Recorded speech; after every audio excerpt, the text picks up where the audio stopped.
Welcome to my reaction to episode 3 of Psychopaths 2. Been enjoying it so far. We have our villain operating in the shadows in a kind of interesting way, and I want to see more of what Akane's going to do, see more of some of these new characters.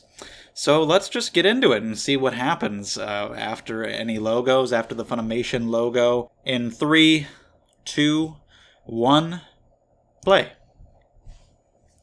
Got a staircase right here. Someone's being operated on. Oh dear. Well, I guess we know what happened to her. She's in some underground lair with her eye removed, forced to hold her dominator pointed at herself. Well, that looks horrifying.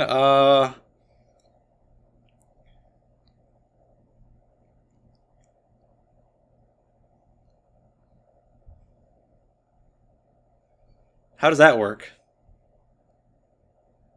Got somebody else here, too. Yeah, he took her eye for some reason.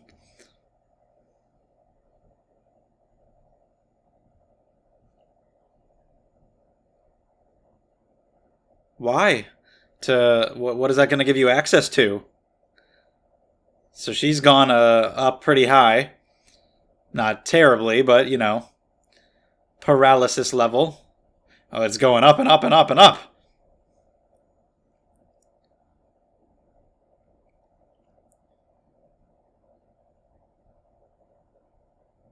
Okay, how are you gonna do that? I wasn't sure if that was him at first. It's an interesting sweater you've got there.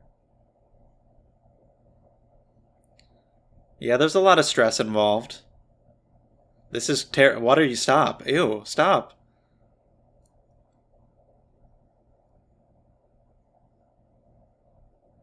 What is he doing? She's biting him. Because I thought he had black hair. Is it not brown here? Am I colorblind?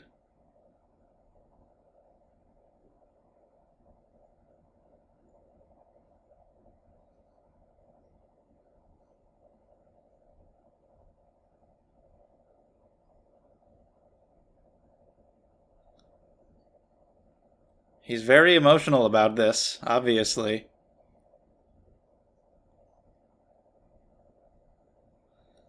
Okay, I guess he did it. He calmed her down somehow.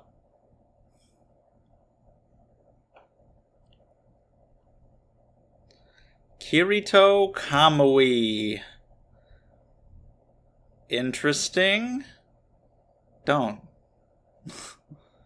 Okay. Weird. Real weird. Don't put your fingers in people's mouths. Unless they want you to. Well, that's, it sucks for her. I don't know what the fuck's going on there.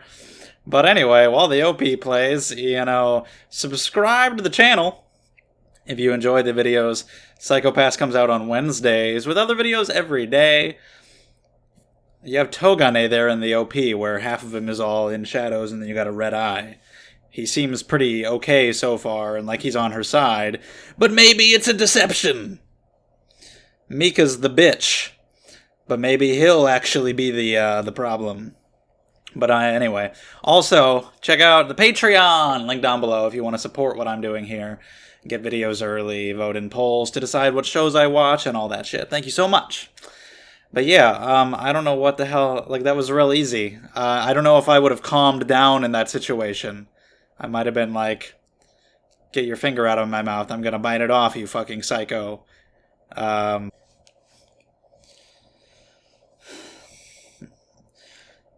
like, I don't know, just saying, hey, the old you before any of this, remember that person, and it kind of got her to...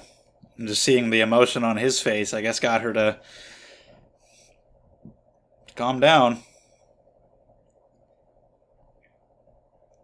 Nice little cleaning robots. Evidence collectors.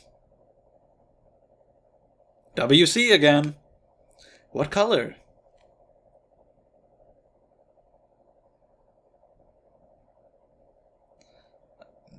Wow, you really thought that? What the hell?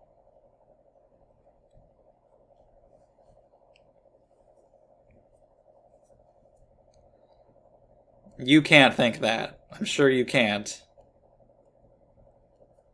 There's no signs. Well, it's because Kirito is undetectable, apparently. Low as fuck. So there's no sign that he came in.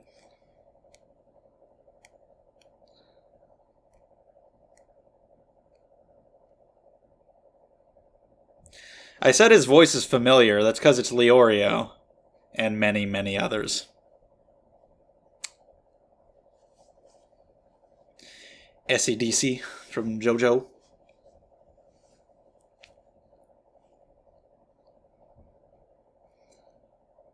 I mean, Ginoza, you definitely should. We were talking about our invisible friend, you know?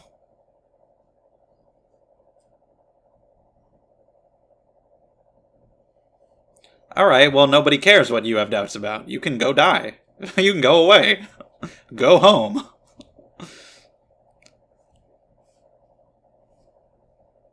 Okay, she in a hospital or some kind of care facility?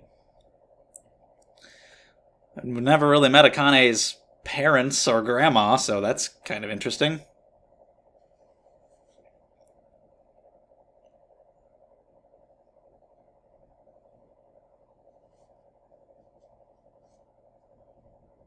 No, you don't.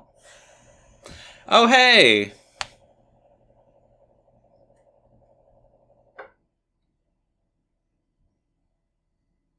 He was in, like, one of the final scenes of the first season. He was talking to the chief, I think? And of course he helped Kogami, so I guess that's why this happened. That's a shame. He had a nice house out in the woods. Yeah. But good. Anything to get her out of here, honestly.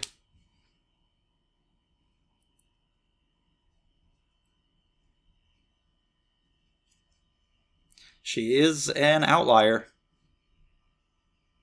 Yeah, that's what he means. That's the point.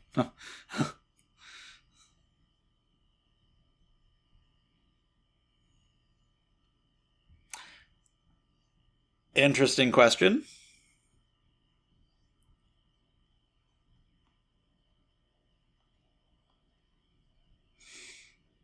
I wouldn't say you're insane, personally.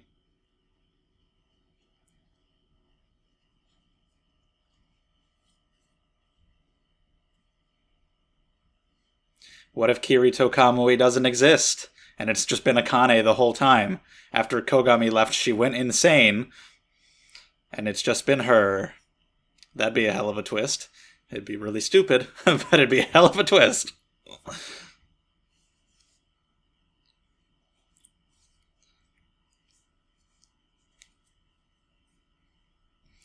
What color?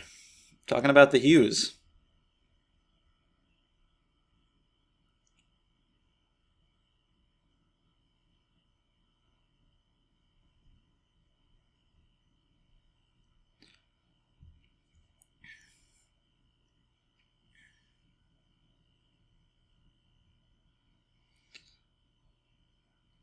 Yeah. You can find out the color.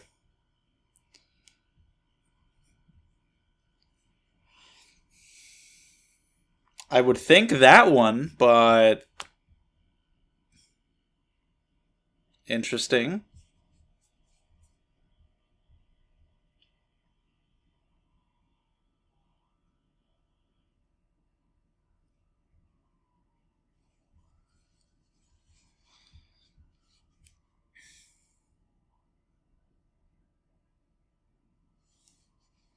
I mean, he can't be detected, so I guess he wouldn't know what his hue is. He wouldn't know. I don't know if he was always like this, if he had one at one point, but he wouldn't know what it is now.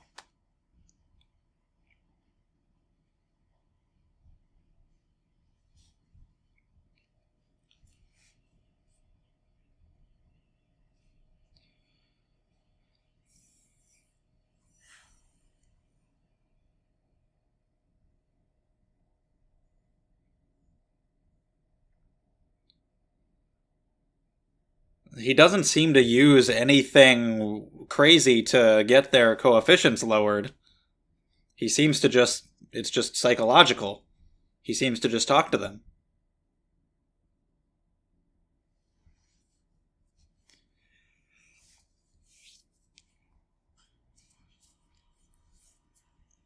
Yeah. His number did go down, so that something exists. We know that. The devil's proof.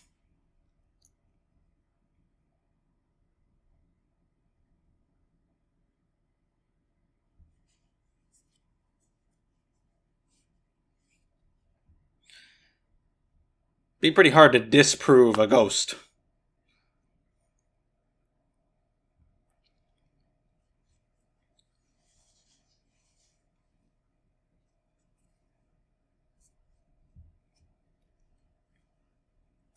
It's weird. It's almost like somebody took her. Turned himself in. He still has books. Not nearly as nice of a place, though.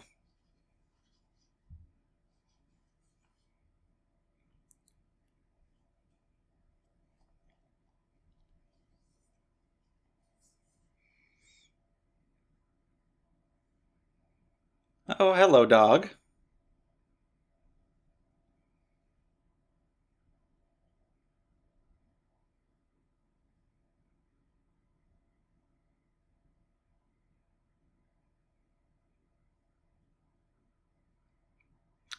Nice arm.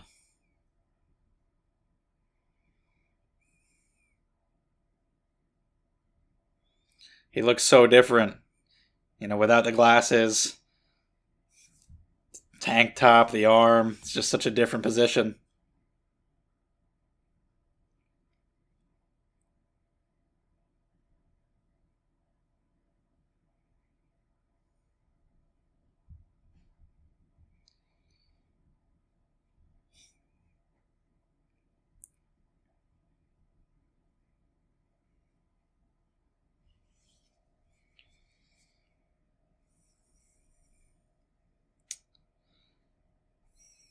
Could be.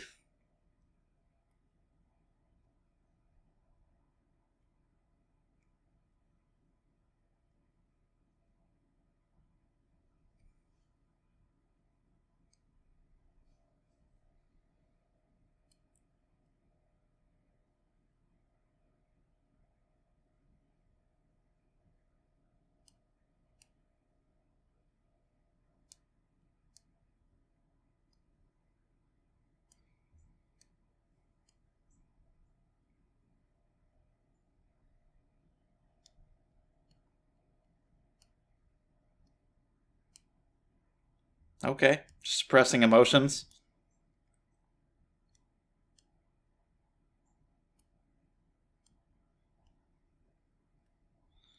Now,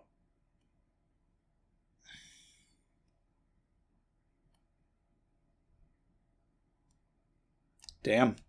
Could point that gun at somebody and it gets a little out of control. Yeah. That flashback that showed her shooting this person, it looked like Kagari. I was a little confused there. Well, shit. Little trigger happy, huh?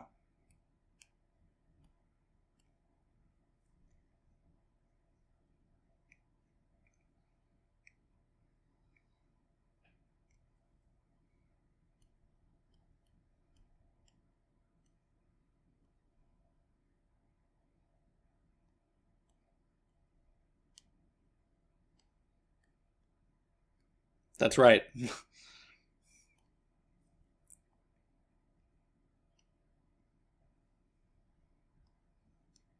Who is this?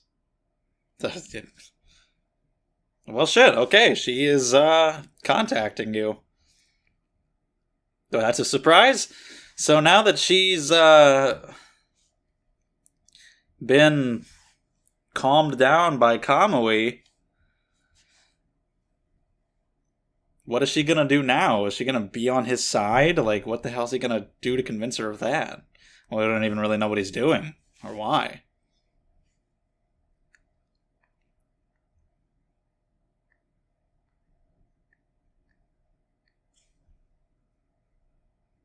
Yeah, anything to get you out of the room. We don't need you here. In all honesty.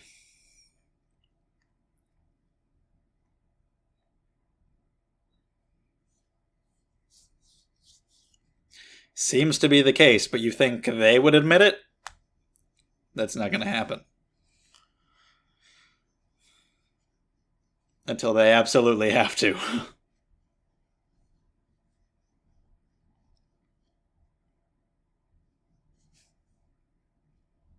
I don't know.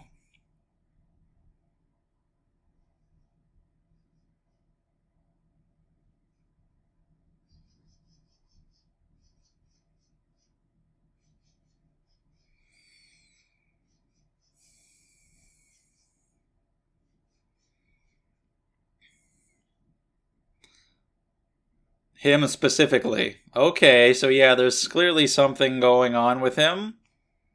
We know he was from, like, this big, wealthy family. What?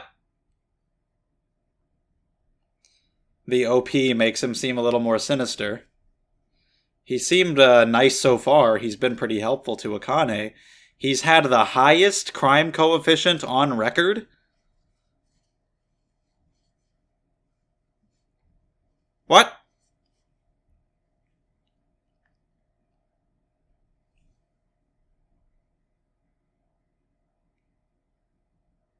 How did he end up here?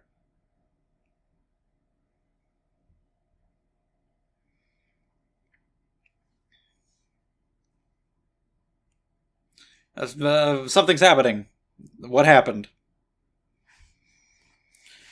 Is this relevant to the call that Shisui just received? Alright, well, nobody cares about your opinion! Fuck off! I wonder, like, if he has the highest coefficient, that's obviously lethal elimination. So how did he not get dead?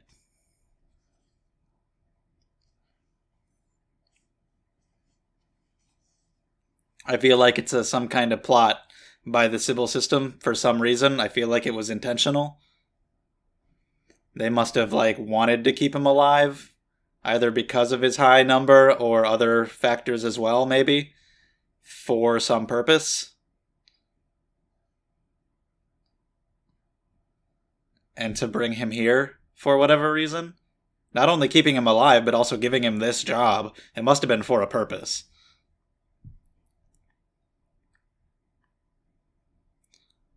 Okay. Is this guy about to get assassinated?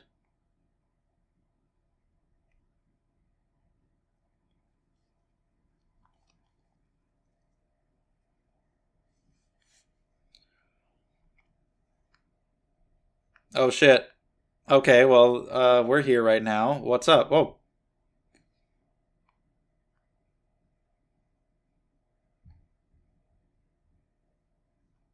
Wow. Right after everybody loved his speech.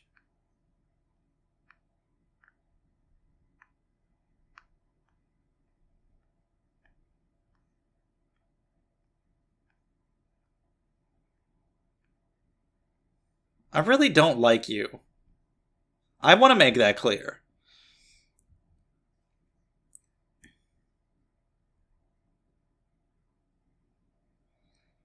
I think I said the call that Shisui received earlier. Shisui is the one who lost her eye. I got the names mixed up.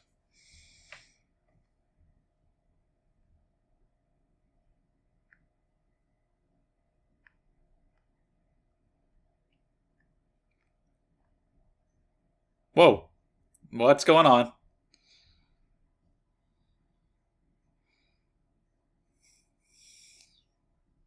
Then why are you here? What did you... What the hell's going on with this man?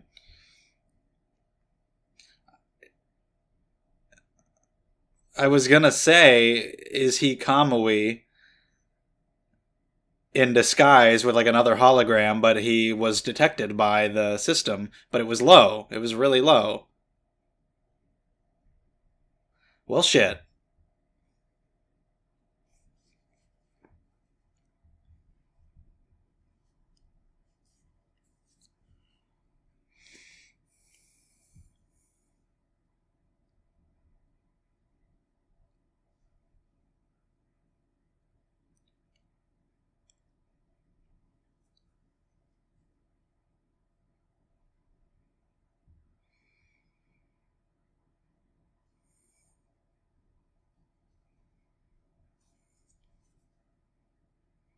Yeah, I'm sure it didn't.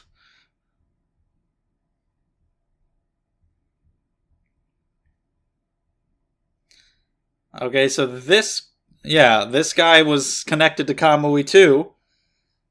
His number had been fluctuating because Kamui brought it down. And this guy wants to save everyone. He's connected to him too. So yeah, he's just got all these people who are his followers.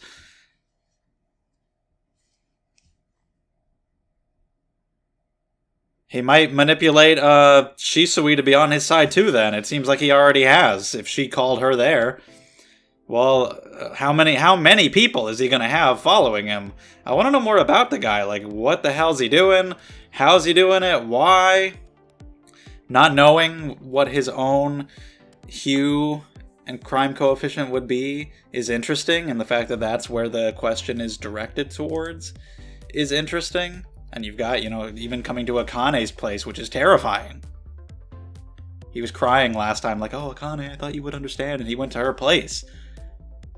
Just got in there, and so talking about her family, which is kind of cool. Maybe we'll get to meet them, her parents or grandma or anybody. But they could be in danger.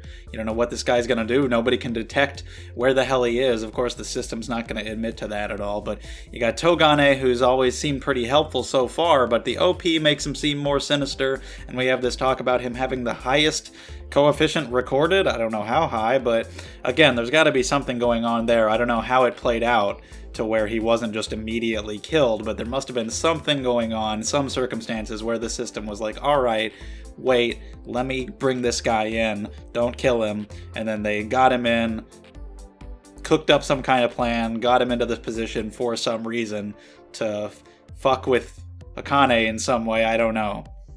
Because you got Mika, who's the obvious unlikable one, and I wish she would go home, but that's going to be kind of a red herring. Like, you hate her so much that you might not focus on the other ones.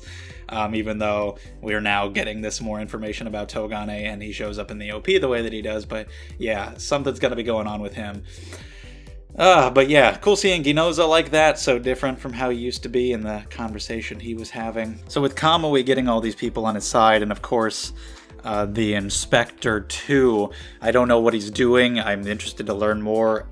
I don't know if there's any outside influence like drugs or anything like that. It seems like a psychological thing. Maybe him putting his thumb in her mouth was actually relevant, other than just to be creepy. Maybe he actually put something in there, or the fact that she bit him and released his blood into her. Maybe it's actually a physical part of him and it's through his blood, which is bizarre. It seems like it could just be a psychological thing, like he is able to just get these people to calm down. He knows what to say to them. It seemed really easy, like, I don't know, in that situation, I feel like I'd just be like, you're a crazy man. But just not knowing what else to do, not having anything else she could do, and then just seeing the way he reacted and him behaving so calmly and crying. I don't know, I feel like him crying in that situation would disturb me more. But I guess it got her to calm down. He just knows what to say to people. He wants people to be able to live in this system, to get their hues down, to remember a time before all of this and before all of their worries. And so, yeah, maybe it's just like a hypnosis type thing. It'd be more interesting if it really was just with the use of his words, but, we'll see. Could make more sense how he could get so many people on his side if it's like a literal physical component to it as well. Because these people are like slaves to this guy. They're way on board with him, and I don't know why he took her eye. Usually when you have something like that, somebody taking an eye, they want to use it for some kind of scan to get access to some place. That even happened in Season 1 of Psycho-Pass, so I don't know what he wants her eye for exactly. Mika can just... oh, jeez. You have all these scenes with fucking Mika. Like, I'm gonna scroll through this episode, and like every scene I land on, she's gonna be in it saying something stupid. And I don't know. I feel like that has to be the intention, right? It has to be... to make her really unlikable, to make her antagonistic, yes? But it's not even in an interesting way, like I talked about before, like Ginoza.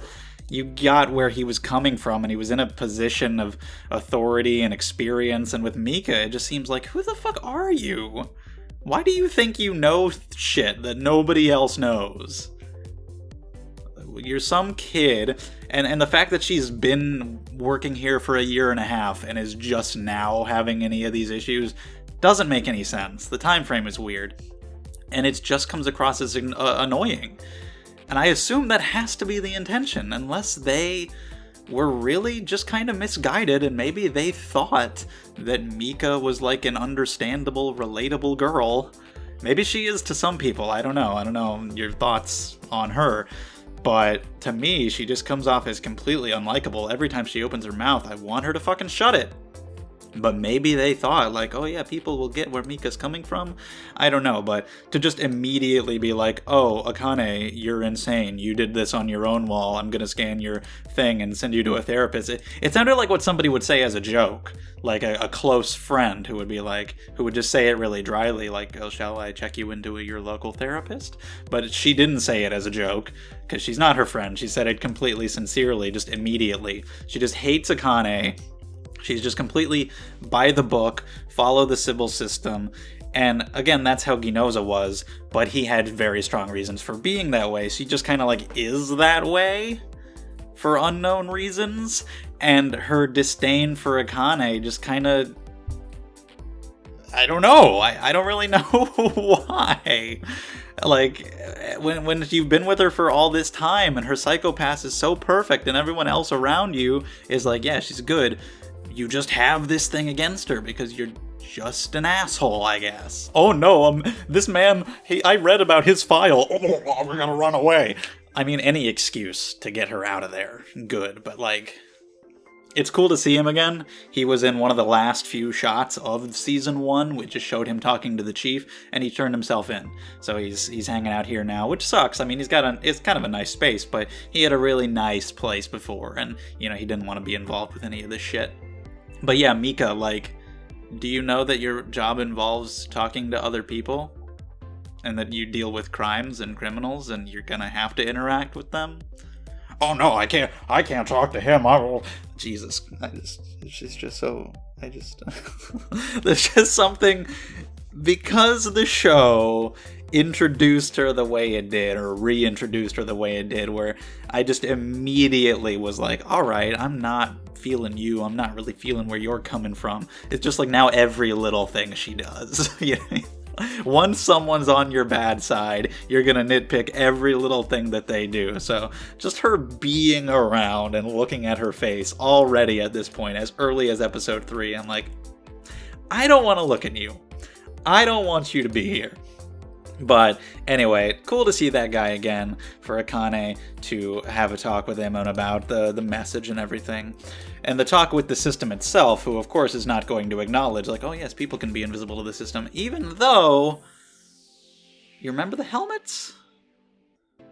They basically, well, I guess it's different, because with the helmets, they couldn't be detected as an individual person, because they were taking on the psychopaths of people around them, but the system could detect that someone was there.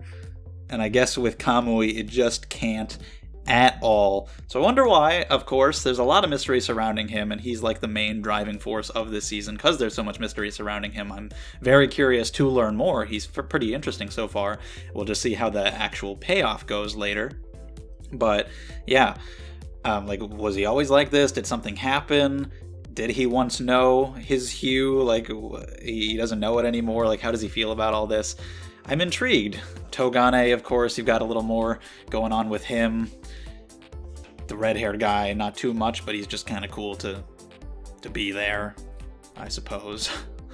But it's mainly the villain. I just like seeing Akane around too, and seeing her do more. I don't know what kind of interesting stuff she's really going to go through in this season, but just having her around is nice. As a carryover from season 1, people like her and Ginoza, it's nice to have them and just to watch them. We have a conversation with Ginoza and Aoyanagi. A lot of this episode was kind of just people talking pretty dryly to each other. It wasn't the most exciting out of the few we've had so far, but we're just kind of establishing some things and some relationships. And with her, I'm wondering if that conversation happened because we are then gonna kill her, because she's in a pretty precarious position at the end of the episode. So, of course, we gotta give her some characterization to then kill her off. Maybe she won't die. Maybe she'll just have this happen to her, and it's all just part of her characterization. But either way, her conversation with Ginoza, some of it a little on the nose. Psychopaths wasn't always the most subtle, especially with like all the literary references, but a lot of it was very entertaining, and a lot of it was just Makishima, and it was fun to hear him talk about whatever. But for Ginoza, you know, all the signs are there. We see how different he is, and it's cool seeing that arm and just drinking the whiskey and everything. But for him to be like, the old me never would have drank, it's like, yeah, you don't need to say that out loud to no one. I know. So it's not like masterful writing, but the episode was entertaining and decent enough for what it was. When it was talking about her, just her life path and where it went wrong and killing the enforcer, I was confused for a moment because I was like, wait, what? And it kind of looked like Kaguri when it showed it for a split second. So I honestly had the thought, like, did they manipulate her memory somehow to make her think she killed Kaguri? But that's obviously not the case. I'm guessing the enforcer she killed was the one who escaped during the whole riot thing last season, where I was wondering if that would ever come back, and it finally did. I just don't remember it ever being mentioned before now that she did that. And the way she said it, she's like, him. I was like, what? So I was just a little confused right there. I had to kind of piece that together, which is fine, because I think I did piece it together, but just in the moment I was a little like, who are you talking about? But I guess that's who that was. We get a little bit of her before she gets trapped in that place. I do question the button to just bring the shutters down, just being right there, so accessible. But yeah. And it also kind of evokes feelings of that scene from season 1 when the helmets first showed up, where the guy tortured that innocent woman in the middle of the street, just with this guy beating her up and nobody knowing what to do. But it certainly does not have the kind of impact that scene had. That scene was one of the best in season 1. That was horrifying, and it really showed you what the system has turned people into, and just seeing them all unable to react to that situation. That was hard to watch. So this kind of just feels like a pale comparison to that, but it's not quite the exact same thing. So yeah, Mika's really annoying, and I feel like it's intentional. It might honestly not be, but I feel like it has to be. So I obviously get that they're going for making her so antagonistic, but it's just really annoying. It's not a fun kind of antagonist to watch, somebody who opposes the main character.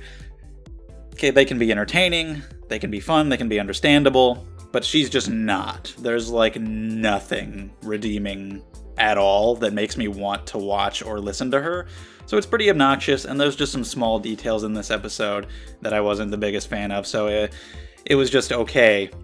But I'm just very intrigued by Kamui and what he's doing, and hope that we can get some good payoff. Kamui having so many people on his side is interesting. I want to see the full extent of it, but I'm definitely more interested in him personally, because he's pretty different than Makishima. But then when you have all of his people who have a low crime coefficient so they can't be judged, that's kind of a rehash of Makishima's gimmick. So I'm much more interested in him personally, him being unable to be detected, and just his personality seeming very different from Makishima. All these other guys who can't be detected. The helmet stuff was way cooler. I really, really liked that. But with these guys, we don't really fully know the extent, but it's just not quite as interesting. So I want to see more of Kamui himself. The fact that he can get people on his side so easily is interesting, so we'll see how that goes when he interacts with more of them. Like this woman whose eye he took, Shisui, if she comes to be fully on his side for whatever reason, we'll see how they interact together. But right now, I want to see more of him. Definitely. So let me know your thoughts on this episode, how you're feeling about the show so far, how everything's going with Kamui, Mika, Akane, and whatnot. Thank you for watching. If you enjoyed the video, subscribe to the channel. Check out the Patreon if you want to support me. Thank you so much, and I will see you next time.